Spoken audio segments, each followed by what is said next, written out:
Up.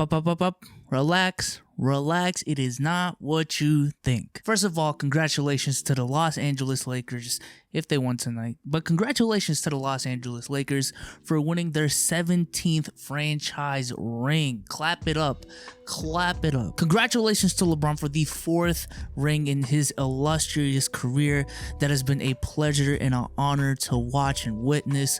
Shout out to LeBron James. Shout out to that whole franchise. They worked hard for this. But even if the Lakers did not win tonight as I upload this video, I don't think it changes the ethos of this video. LeBron James is in another NBA Finals, and whenever that is the case, the GOAT debate comes up. It is a part of our culture for the past 15 years, pretty much. Not 15, maybe 10. But it has been a pretty big part in the NBA community to talk about the GOAT debate, more specifically LeBron James versus Michael Jordan. You know, it's bound to come up at some point, and let me tell you, it has come up a lot, especially the last week. It is one of, if not the most heated debates in our community, and a couple people have actually made full careers just on their stance on this argument. And I'm not gonna lie, a lot of NBA YouTubers that you watch, including this channel, have been aided in some way because of this debate. But let's cut to the chase. Let's cut the bait. Let's just get straight to the point. The harsh truth about LeBron James and this GOAT discussion is the fact that it's over.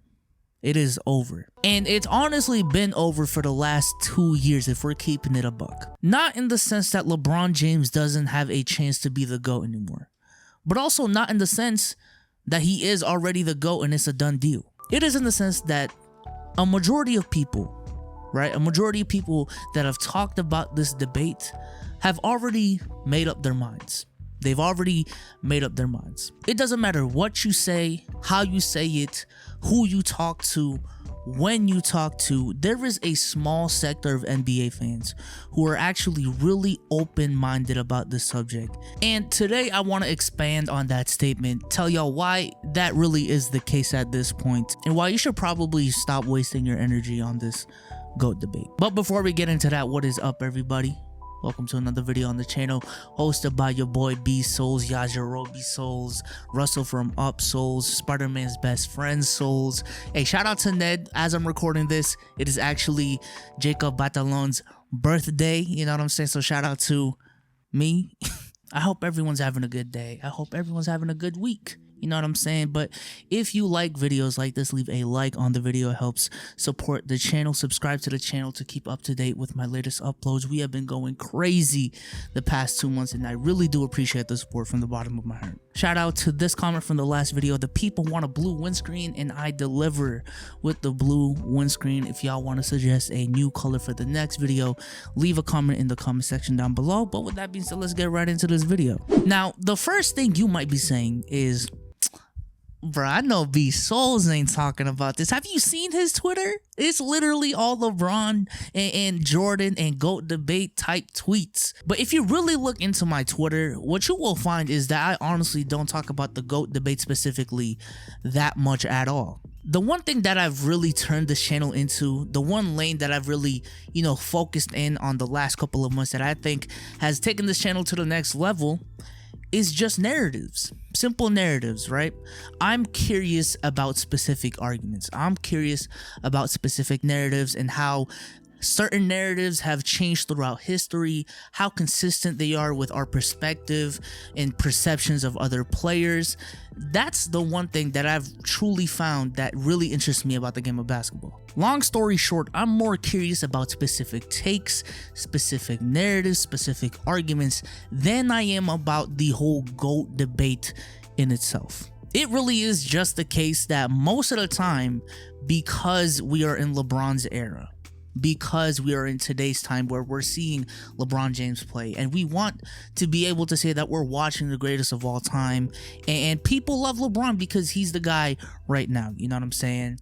It just happens that most of the takes I see are by LeBron fans. Most of these terrible takes that I see are by LeBron fans, which is fine, because I could probably bet you when Jordan was in his prime, there were some dumbass arguments that weren't, consistent with what the narratives were in the 80s and the 70s and the 60s. But again, the tweets I put out and the videos I put out, it has nothing to do with the GOAT debate specifically. It's It's really just the arguments that both sides are talking about. And y'all see that in the next like 3-4 days. Watch out for that. But driving back to my main point in this video, like really think about it. Really think about it.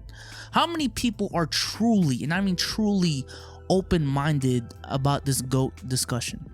How many people are just watching the game to see what goes on instead of watching to see something specific happen to prove their point?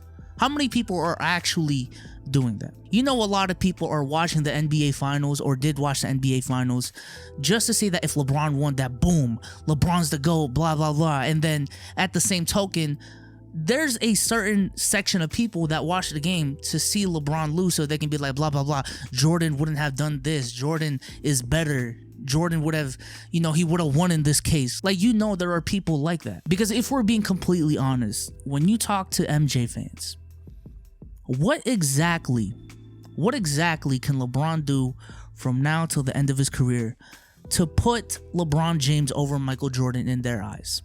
Really think about that. And what you will find is that most likely there is nothing LeBron James can do to put LeBron over MJ in their eyes. And as time passes by, I really do feel like that discussion ended in 2007, as harsh as that sounds. That's not saying that that conversation passed in my eyes. That's not saying that the conversation passed in your eyes. But what I'm saying is to MJ fans, as soon as LeBron James lost in the finals in 2007, he could have won 7 straight more championships after. But MJ fans will always have that one finals loss to hold against LeBron. Because as long as it's something and one, that is something that is not on Michael Jordan's resume. Because Michael Jordan went undefeated in the NBA Finals. Or even if you don't want to say 2007, we can say 2011. As long as 2011 happened, MJ fans will always have that to point out. That is something that never happened to Michael Jordan.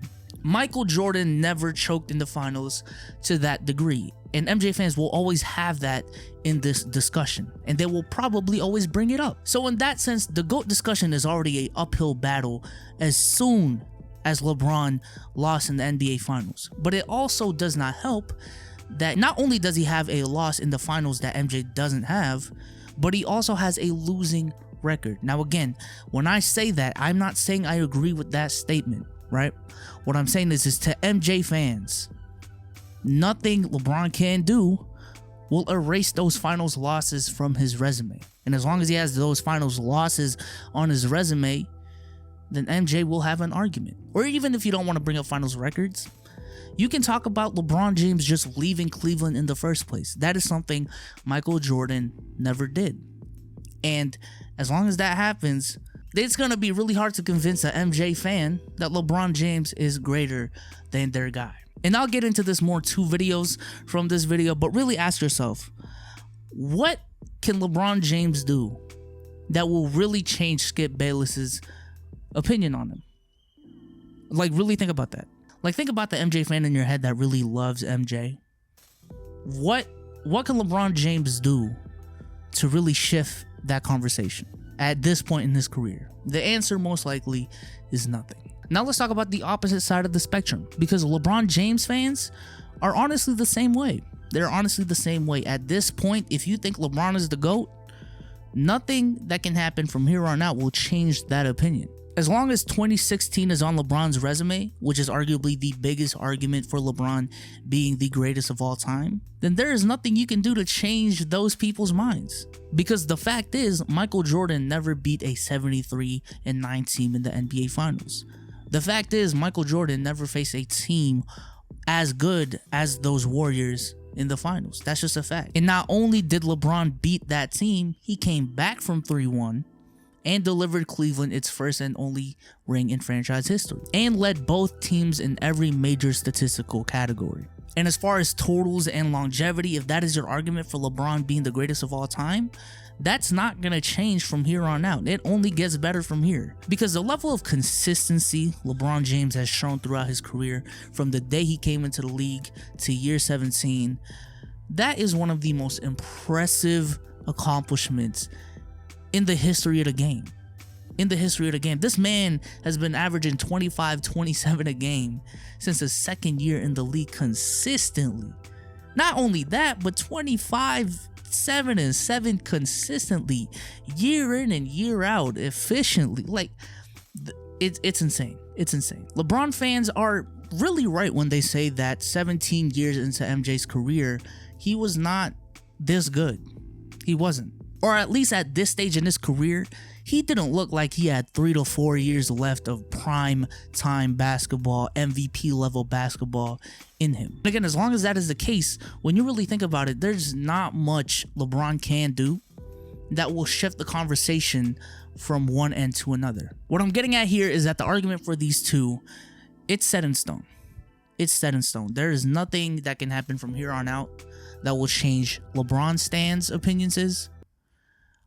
I'm pretty sure I just messed up that sentence, but you get what I'm saying. There's nothing that can happen from here on out that will change the minds of those people, and the same for the other side of the spectrum.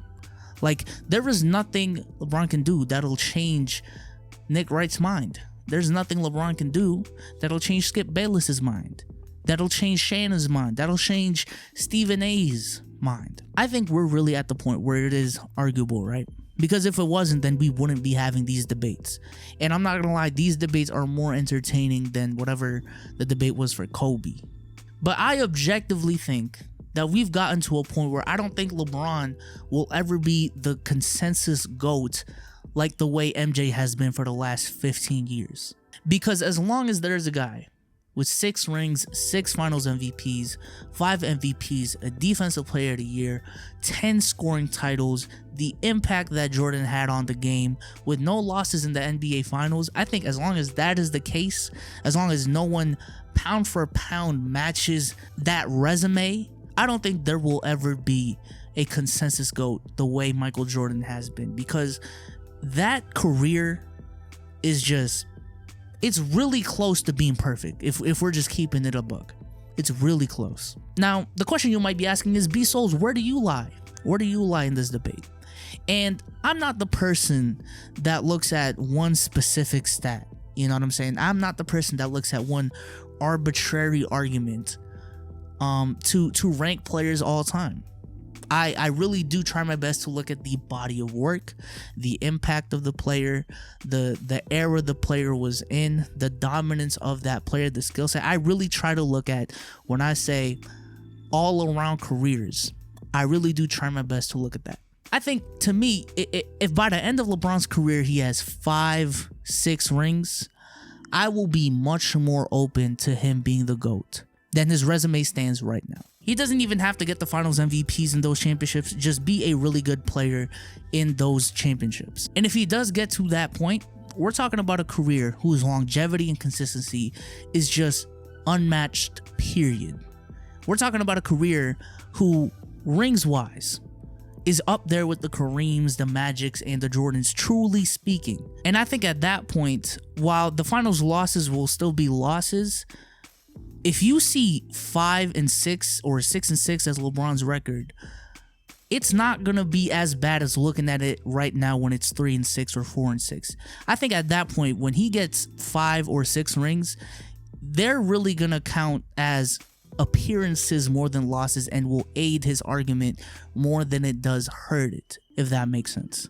If that makes sense at all. But that's all I really want to say. This is more of a state of the culture video for the NBA community, you know what I'm saying? Leave a like on this video if you liked it. Subscribe to the channel if you haven't already. But with that being said, I am out. Peace. I got 2 fire videos coming for y'all, so stay tuned for that. But we out.